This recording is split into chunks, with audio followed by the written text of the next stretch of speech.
Hello, this is Slow Night Sleepy Stories. In life, there are moments when we choose silence over anger and endurance over complaint, even when things feel unfair. Tonight, we share the story of Queen Inhyeon, a woman who embodied the virtue of patience more than anyone else in the history of the Joseon Dynasty. Amidst the storms of the royal palace, she never lost her dignity. Like a deep, still lake in the mountains, she endured everything with a quiet and firm heart. Written by an anonymous court lady, this story captures her grace and resilience. Tonight, as you listen, I hope you can lay down your own heavy burdens, trusting that in the end, everything will find its rightful place. Now, close your eyes and let us walk into the quiet palace of the past. The tale of Queen Inhyeon. To begin the story, Queen Inhyeon, the second queen of King Seokjong of Joseon, was from the Yeongmin clan.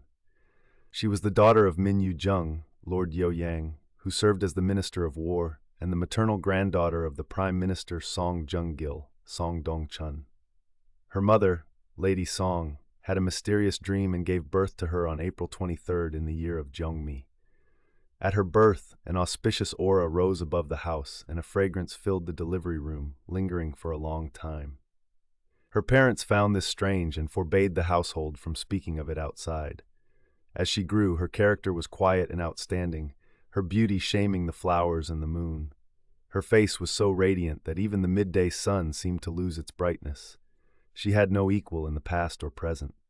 Her talent in women's work was swift and divine, as if taught by 100 spirits, yet she never showed it off. She was deep, consistent, and solemn, so others could not fathom her mind. Her virtuous nature seemed effortless, and her etiquette and filial piety were exceptional. When she sat still all day, it was as if a gentle breeze and auspicious clouds surrounded her, making her so dignified that people dared not look up at her. Her clear bones and fragrant spirit were like autumn waters and high skies, and her high integrity was like gold, jade, and pine trees. From a young age, she disliked jokes or luxury and kept her lips still. Even in plain clothes, her unusual elegance shone through. Her parents and relatives loved her dearly, and neighbors were astonished and admiring. Her flower-like name filled the world. When she washed her face as a child, a red rainbow would shine brilliantly in the water basin. Her father, Lord Min, guessed she would surely become noble, but worried in his heart, teaching her even more strictly. He often said, "If water is too clear, spirits dislike it. I fear that if she is too wise and beautiful, she may not enjoy long life and fortune." When she lost her mother, she mourned with such extreme grief that she almost harmed her health, yet she served her stepmother, Lady Jo, with utmost sincerity. Her maternal grandfather, Song Jung-gil, saw this and cherished her, saying, "She has the virtue of time, the mother of King Wen of Zhou."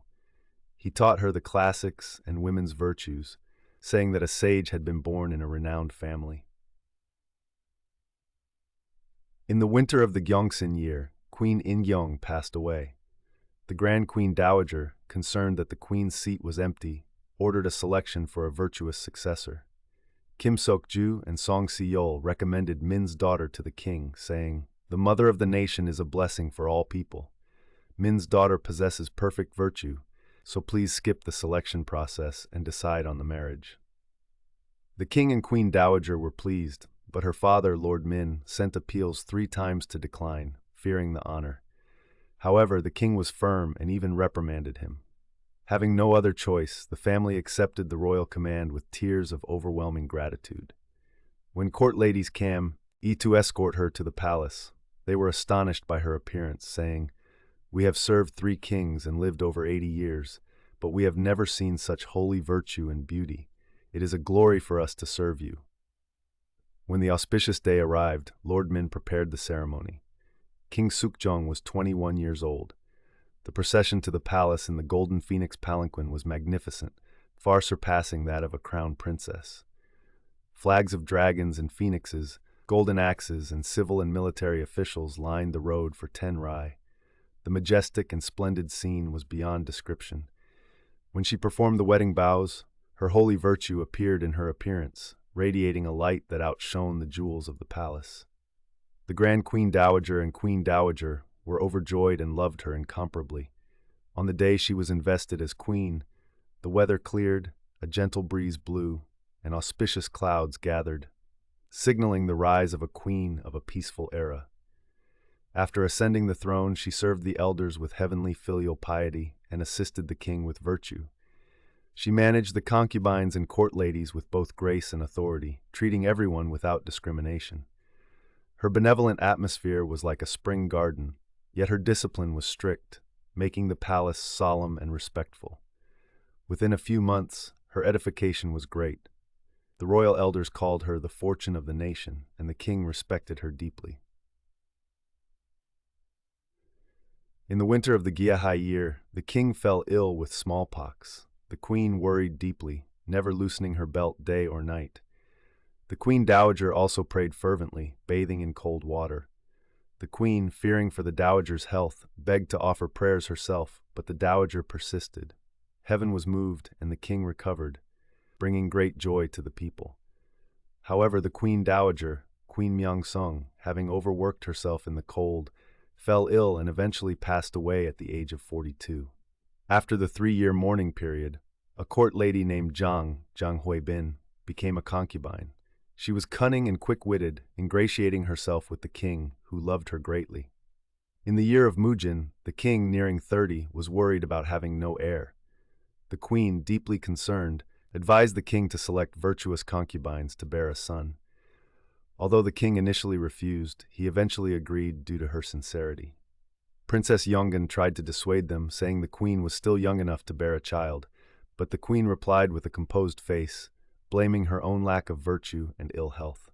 Kim was selected as a concubine, Sukwi Kim, and the queen treated her with grace. However, fate was unkind.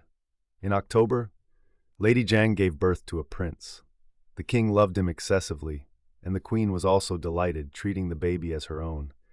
But Lady Jang became arrogant and jealous. She plotted to eliminate the queen, spreading rumors that the queen intends to poison the prince, and the queen is cursing Lady Jang. The king, deceived by these rumors, began to mistreat the queen. He distanced himself from wise men and surrounded himself with treacherous subjects.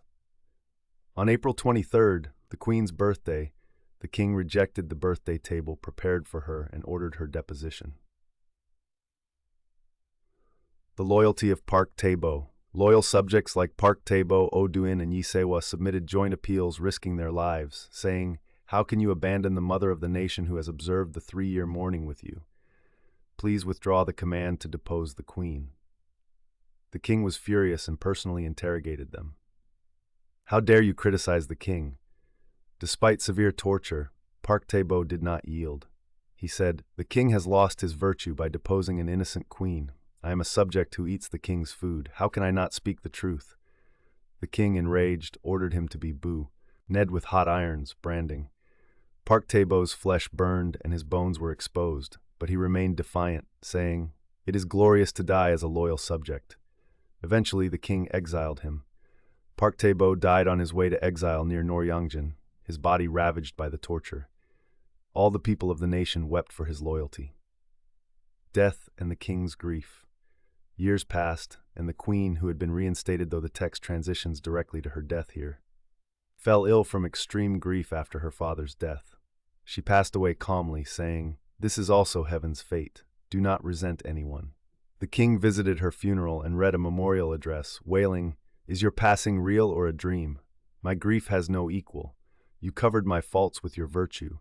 I hoped to grow old with you, but heaven has taken you too soon. It is because I lacked virtue, and heaven hated me." The king wept bitterly, and all the officials cried with him. She was given the posthumous title Inhyeon, and her tomb was named Myeongnong. The curse revealed.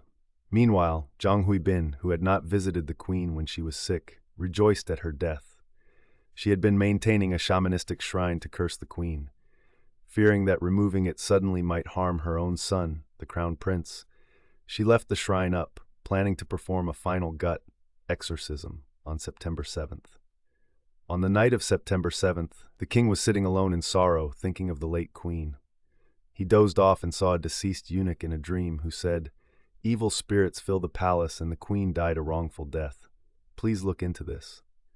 The eunuch led the king to the queen's spirit hall. The queen appeared, looking wretched and weeping. She said, "I died from a curse by Lady Jang. She is my sworn enemy. Please distinguish black from white and avenge me." The king woke up in shock. It was the first watch of the night. He quietly went to the Yongseok Palace, where Jang resided. It was Jang's birthday, and her faction was celebrating while shamans were performing rites in the shrine. The king heard the noise and approached. He saw a shrine with lights out. He opened the door and saw a portrait of Queen Inhyeon hanging on the wall. It was riddled with arrow holes. "What is this?" the king asked. Jang lied. "It is a portrait of the queen I drew to remember her virtue." The king, furious, shouted, "If you drew it to remember her, why are there so many arrow marks?" He discovered the hideous shrine and realized the truth. He ordered the maids to be tortured, and they confessed everything. The king shuddered and said, "I raised a tiger to bring disaster upon myself. I did not cast out this wicked woman, and now I have brought this calamity. It is a shame to be heard by other nations."